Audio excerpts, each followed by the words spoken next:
سر روی ما ورم کردی شاید روز به خدا خون نکردم هم ورم کردین دخترم نمیرگویم جرا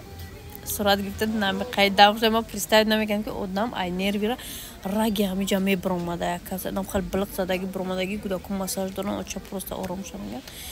دیگه قنیگو کدوم کودکم در طور سرم عصبو و ایران گفتم شگرانه الحمدلله فرزندم در طور سرم سق و سلامتن چی قینده زندگی باشه نباشه ما میگذرونیمشون انشالله که ما به حد دختری با صبرم ما به حد دختری پرتوقتم برام قسم главный سلامتی باشه دخترکو امی دیننگی کاری که شد ما ایقا نرویچت کردم хотя یگام کاری بگیم کاتاستروفا هم نبوده но امی میگم که برای مرا سلامتیم باشه سلامتی فرزندم باشه проблема زندگی میگذره همش